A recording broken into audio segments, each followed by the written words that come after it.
pelle faadi tous les temps ka jaa école seulement les week-ends ba foka dum ham set bot wala problème évidemment le de cas wala problème ok là moom nu demee moom dem bana sur communication de ah hortana wona communication du jamais vu non ko hen dia parce que un problème pour que tay ko liggéey alors il faut aussi communication parce que na kiram kaldural non wona kiram aus communication na communication ama la yeta halanta fam kiram tam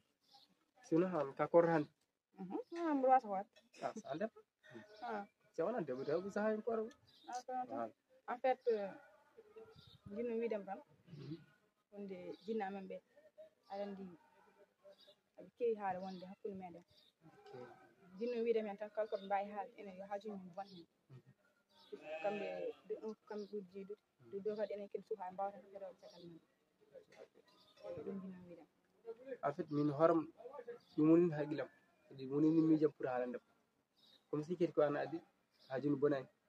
don ka cuulen ne mi juma ngoni mo kedi kambe ko jinnaat no biday gombe dokari bon exemple be dokari bon exemple ak instant hare du ya famara kono biday ni haaju bon hen so di wandi dem kam mo jidu so tabi ham hay warnara hen so bodum de ay kono min waram non jindir non tar kambe aussi be jeewi be jaman ken yimbe dit ko en jidi on jidinde be mbaa ko jidinde be ko jidi ko mais donc malheureusement ko jeewa tan faire no madden ten ka sen ji yimbe di négocier tan wasata Allah walla no dum non tan kan dagu ndebu daram dagu ni enen tidu ko kambe pour min mi nema dum kam so so be jebi so be jabay ko ko ci ngabbe so be jebi ko so be jabay ko wonat kon jagu ndebu daram jagu ndebu inshallah on jour viendra pour mamoud inshallah ko ne judal satan dal ko jinna men tan andi ko nder ko tinar ko hay sa fidgo en ganci so do na tari nganga certaines choses yodan ko mo ah ko le beni cadre après quoi on faut même inshallah sa communication en communication kiram bolam cadre non wala il faut dire diram ko na ko ko rido de e mo jiji mi fan na hore ma ok la parle ok mi bodo donc after ok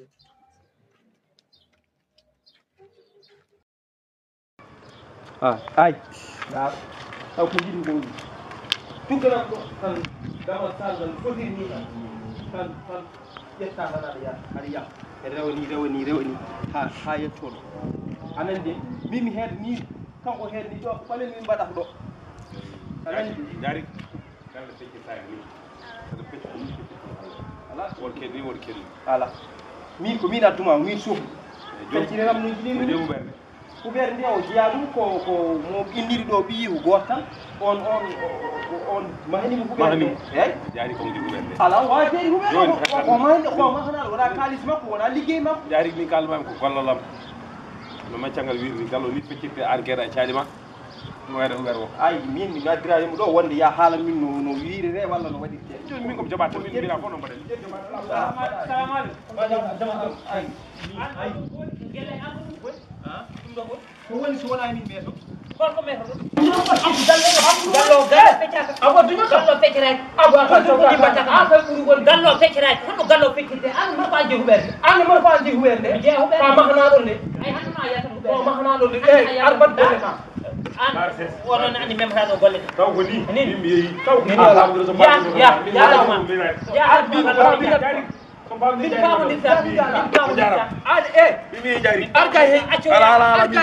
ya famdur amin dadno hammi min abu wona ji Allah mon seedi sin wona miijaade handa watta ko be min nen Allah mon seedi sunu wona hono nen miijaade kadi koy lewru korko gonmi wonko madan ma a wonta hala an yiilu jam an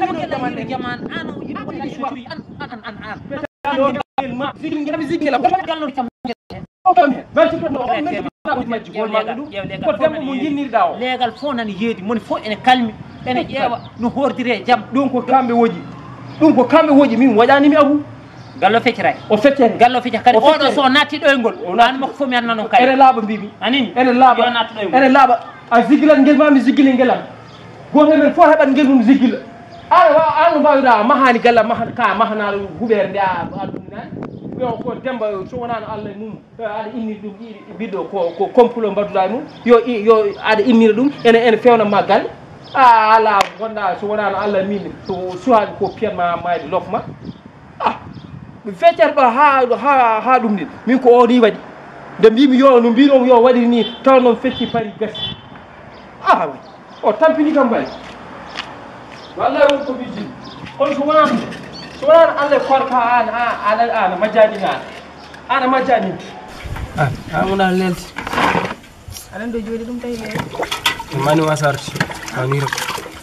mani wasarti ka arande moƴƴima noddam ma lowjugol ngol ɓeyɗo waɗi nde weeɗi ni ran guurɗa dem aka ko gonɗa e wadde ko ɗum ke am tara yirama ɗem accu ko mbatta ko rôle wallahi ka ɓocci on so wonano ka debbati goto kadi heɓata ɗo walla rewɓe lowjude kay rami ko min mawɗo kaldiraɓe mawɗo sawli mawɗom noon mi haalatama ko an kay ɗum ni hersini e mani jooɗade ɗo walla rewɓe lowjude kay min de hersini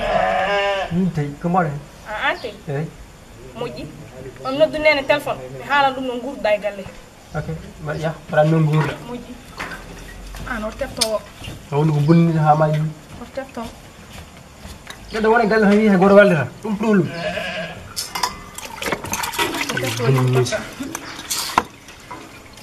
sehni yam ɗo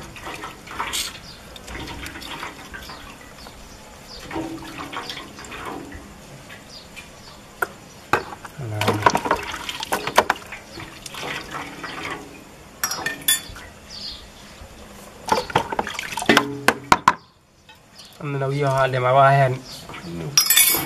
mi nata ɗo ko ɓiɓɓi ɗum ɗum ɓuɗɗi ɗum ko wonani ɗo fota teftade